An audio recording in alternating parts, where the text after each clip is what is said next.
नमस्कार.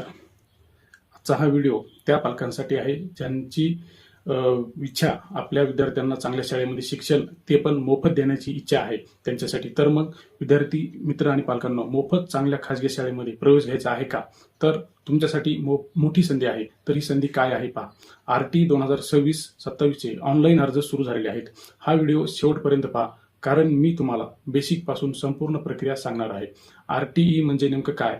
RTE म्हणजे right to education act या कायद्याअंतर्गत खाजगी शाळांमध्ये 25% जागा आर्थिकदृष्ट्या दुर्बल आणि वंचित घटकातील विद्यार्थ्यांसाठी मोफत आणि राखीव असतात.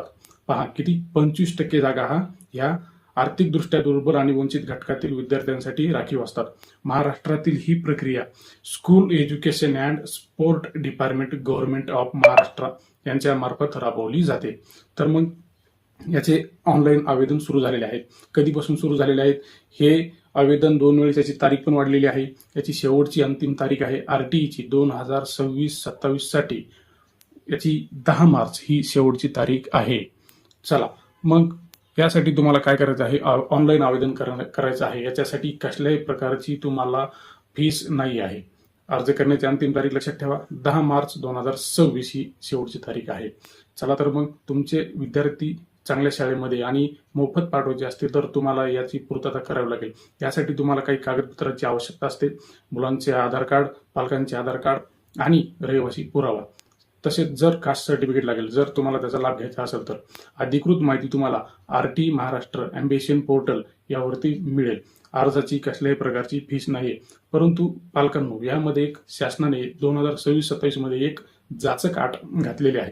ती अट म्हणजे शाळा निवडताना तुम्हाला शाळा 1 किलोमीटर अंतरावरील निवडायची आहे. तुम्ही विचार करा, 1 किलोमीटर अंतरावर कोणती शाळा उपलब्ध आहे बरं? अर्थातच ग्रामीण भागातील सर्वात मोठे विद्यार्थी याच्यापासून वंचित राहणार आहेत. ग्रामीण भागातीलच काय, शहरामध्ये देखील कुठेही मोठ्या प्रमाणामध्ये 1 किलोमीटर अंतरावर शाळा उपलब्ध नाहीत. म्हणजे शासनाचं असं झालं, एकीकडे द्यायचं आणि दुसरीकडे रस्ते बंद करून ठेवायचे. म्हणजे राईट टू एज्युकेशन ऍक्ट हा खरोखर ग्रामीण भागातील गरजू विद्यार्थी आणि पालकांना लाभ मिळवून देण्यासाठी आहे का, हा प्रश्न निर्माण झालेला आहे. याच्यावर भरपूर आवाज उठवण्यात येत आहे. नक्कीच हा निर्णय रद्द होईल अशी अपेक्षा आपण करूयात. चला, तुम्हाला कागदपत्र लागत आहेत. आर्थिकदृष्ट्या दुर्बल कुटुंब, शासनाने ठरवलेल्या उत्पन्न मर्यादेत असलेले पाहिजे. तसेच SC ST OBC VJNT EWS दिव्यांग विद्यार्थी यामध्ये आवेदन करू शकतात. महाराष्ट्राचा रहिवासी असणं गरजेचं आहे. आवश्यक कागदपत्र तुम्हाला अर्ज करताना हे कागदपत्र नक्की सोबत ठेवा. तुम्हाला विनंती आहे, जास्तीत जास्त गरजू पालकांपर्यंत हा व्हिडिओ पोहोचवा, जेणेकरून 25%